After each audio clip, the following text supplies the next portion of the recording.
Le chef de l'État, le lieutenant-colonel Paul-Henri Sandaogo Damiba, prêtera serment le 16 février prochain devant le Conseil constitutionnel.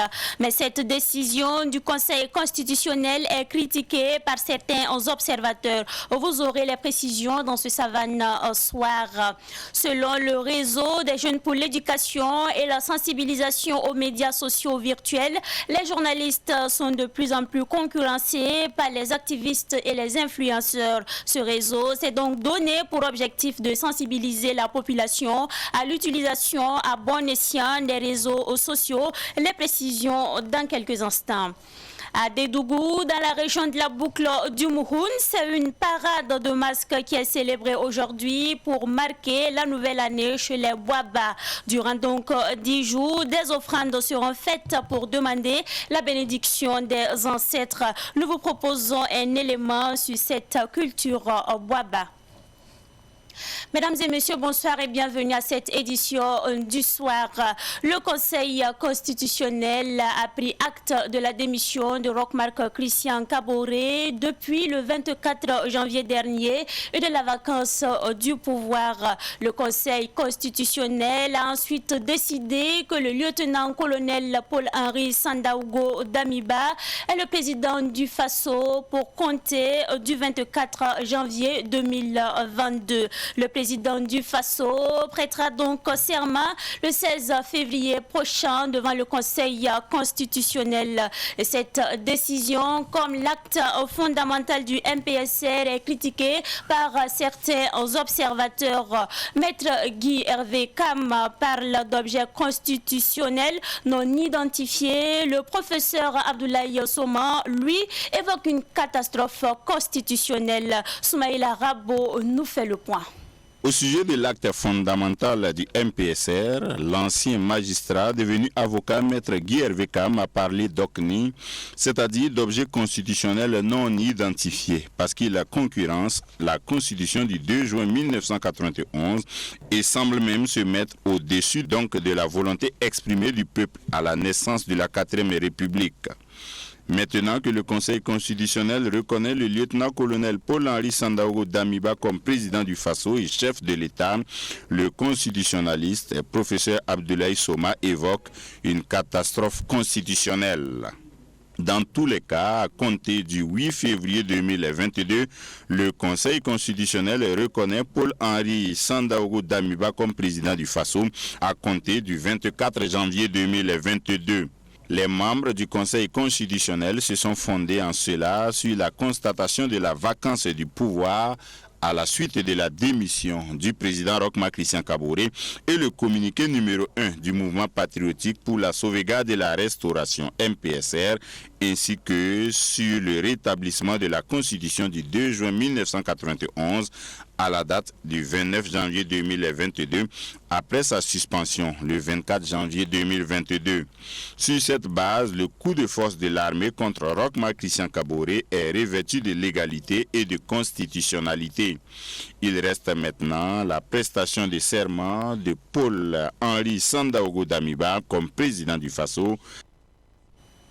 Le chef de l'État, le lieutenant-colonel Paul-Henri Sandaogo Damiba, a reçu hier les organisations de la société civile. C'était l'occasion pour le chef de l'État d'expliquer aux OSC la vision du MPSR, mais aussi les inviter à une pleine participation à l'œuvre de la construction nationale. Selon le lieutenant-colonel Paul-Henri Sandaogo Damiba, la situation que vit actuellement le Burkina Faso n'est pas seulement l'échec des acteurs politiques, mais aussi l'échec de beaucoup d'institutions et de structures. C'est pourquoi il invite les membres des organisations de la société civile à se remettre en question et à devenir les acteurs du changement que nous voulons pour notre pays. Les OSC présentes à cette rencontre ont également réaffirmé leur soutien aux nouvelles autorités. Le chef de l'état-major de l'armée de terre, le colonel Adam Néré, a été installé officiellement ce matin. Adam Néré prend donc le commandement de l'armée de terre. Officier d'infanterie, le nouveau chef d'état-major a occupé plusieurs fonctions. Il a été le commandant de la 2e région militaire, commandant du groupement d'instruction des forces armées, commandant de l'académie militaire Georges Namoineau, mais aussi le chef de la division opération de l'état-major des armées. La transition du MPSR peut désormais compter sur le soutien du mouvement pour la libération du peuple. Ce mouvement qui vient de voir le jour entend mener des actions pour la construction du pays. Il a décliné ses objectifs ce matin face à la presse. Fatih Sankara y était, suivant son reportage. Dans le concert actuel des OSC, c'est le mouvement pour la libération du peuple qui entre en scène. Ce nouveau-né des OSC apporte son soutien à la transition du MPSR. Ce n'est pas un mouvement de plus, selon ses responsables. Le mouvement pour la libération du peuple veut apporter sa contribution à l'édification du Burkina. Oui, effectivement, il y a plusieurs mouvements de la société civile. Mais comme on aime le dire, en étant un, on peut arriver, mais plus on est deux, on arrive facilement. Voilà, donc c'est pourquoi, après réflexion, on s'était dit que pourquoi ne pas créer une association pour pouvoir soutenir même les structures sociales déjà en place. Voilà, parce que bien vrai qu'on a les mêmes objectifs, mais je pense que chaque mouvement doit avoir un point, ou bien un point exceptionnel. Et qu'en mettant ça ensemble, on pourra vraiment s'en sortir, on pourra vraiment s'entraider pour la bonne marche des choses. Le mouvement pour la libération du peuple annonce plusieurs actions en faveur des déplacés internes. Ce mouvement est composé de Burkinabés vivant à l'extérieur, selon ses premiers responsables. Le réseau des jeunes pour l'éducation et la sensibilisation aux médias sociaux virtuels lance une campagne de sensibilisation sur l'exploitation des réseaux sociaux. Ce réseau invite les nouvelles autorités à prendre en compte l'utilisation des réseaux sociaux dans leurs décisions afin d'assainir le milieu. Les responsables de ce réseau étaient face à la presse ce matin. Plus de précisions avec Abdoulaye Kinda.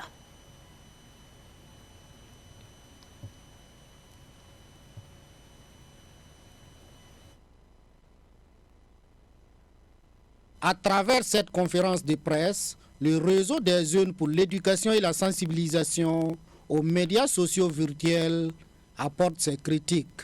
Il critique l'usage actuel des réseaux sociaux. Pour cette structure, les journalistes se retrouvent concurrencés par les activistes et les influenceurs. Il fut un temps, nous avons remarqué que tout le monde aujourd'hui est devenu journaliste, est devenu communicateur. À travers les partages, les statuts que les gens vivent souvent sur les médias sociaux virtuels tels que Facebook, Twitter, Instagram et autres. À travers les formations, les sensibilisations, nous apportons notre touche pour essayer de sensibiliser les populations à l'utilisation à bon escient de ces médias sociaux virtuels.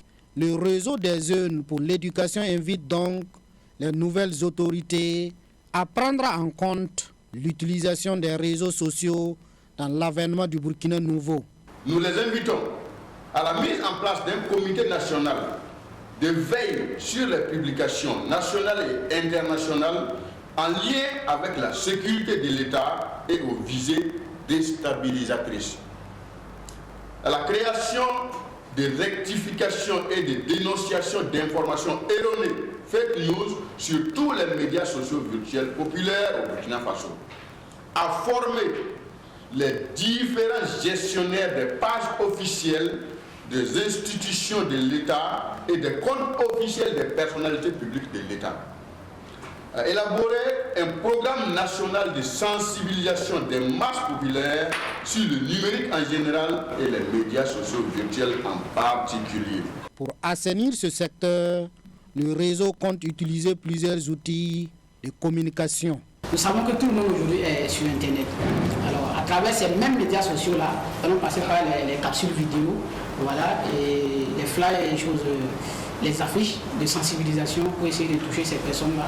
Nous avons une page YouTube, page Facebook, à travers lesquelles nous allons essayer de divulguer la vulnérabilité déjà de ces médias sociaux-là lorsqu'elles ne sont pas utilisées à bon escient.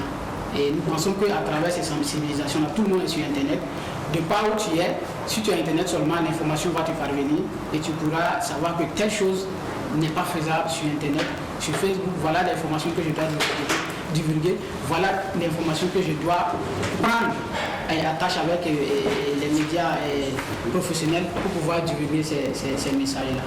Le réseau des jeunes pour l'éducation et la sensibilisation aux médias sociaux virtuels a vu le jour le 1er avril 2021.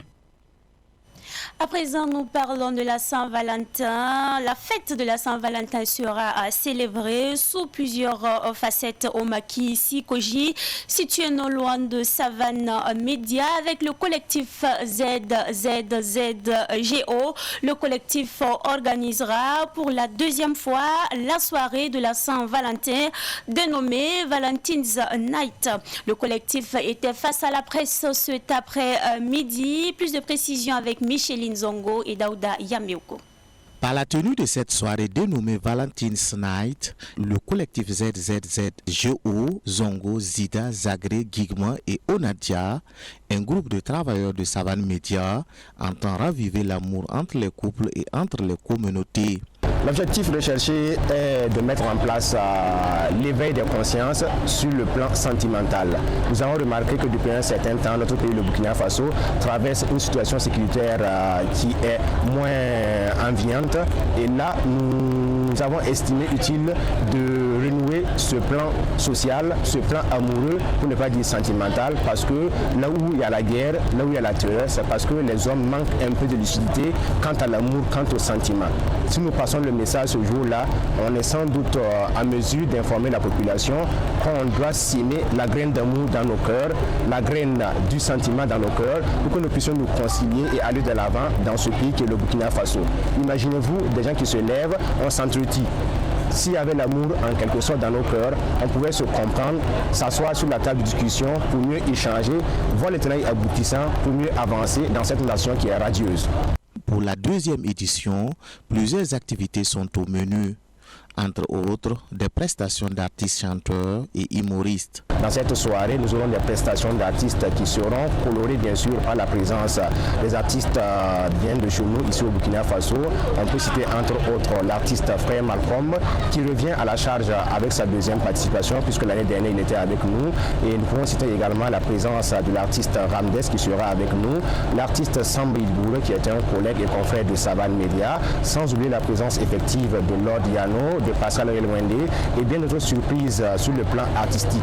À côté de cela, nous avons voulu apporter une nouvelle coloration puisque l'année dernière, un artiste sur le point de vue stylistique a voulu nous accompagner à travers un défilé de mode et cette année également, il a voulu améliorer les choses pour mieux apporter une bonne dose de glamour à cette soirée. Il s'agit de OM Burkina qui viendrait ici avec un défilé de mode pour mettre en valeur la texture et le textile burkinabé à travers ce qu'on appelle le faso d'enfant. Nous allons prendre sur le volet des personnes qui vont venir bien sûr ici en couple et nous verrons à travers certains critères qui ont été établis par le comité d'organisation afin de récompenser ces personnes. Pour le manager général de Makila Sikoji, Moussa Diomande, un cadre enchanteur sera réservé aux amoureux. Pour l'accueil, il y aura la bonne nourriture, les boissons fraîches, il y a les jolies hôtesses qui vont les accueillir à bras ouverts et ces cérémonies ne seront pas déçus. Et la Sikoji va bien les accueillir par rapport à les couples qui vont venir et il y aura plein de surprises pour les couples qui seront là. Le collectif ZZGO prévoit organiser un festival pour la paix et la cohésion sociale dans les jours à venir. Cette fois-ci, nous parlons de la communauté Bouaba de Dédougou. La communauté Bouaba à Dédougou fête son jour de l'an aujourd'hui. Cette festivité est marquée par la sortie des masques en feuilles. On en sait plus dans ce commentaire signé Rachida Sadzongo et Denisa Koulibaly.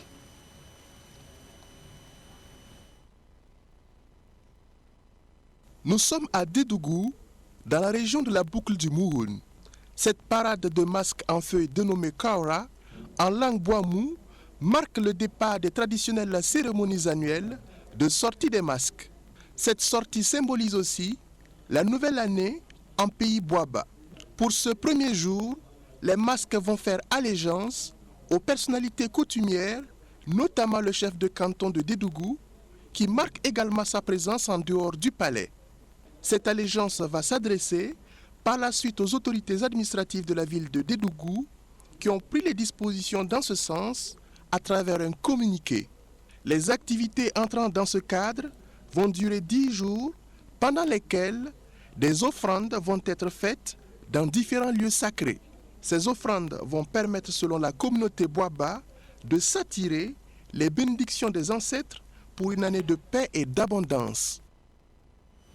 L'actualité internationale pour débuter va nous conduire au Mali où un mécanisme de concertation pour poursuivre le dialogue a été mis en place avec la CEDEAO, l'Union africaine et l'ONU. L'annonce a été faite par le gouvernement du Mali hier dans un communiqué.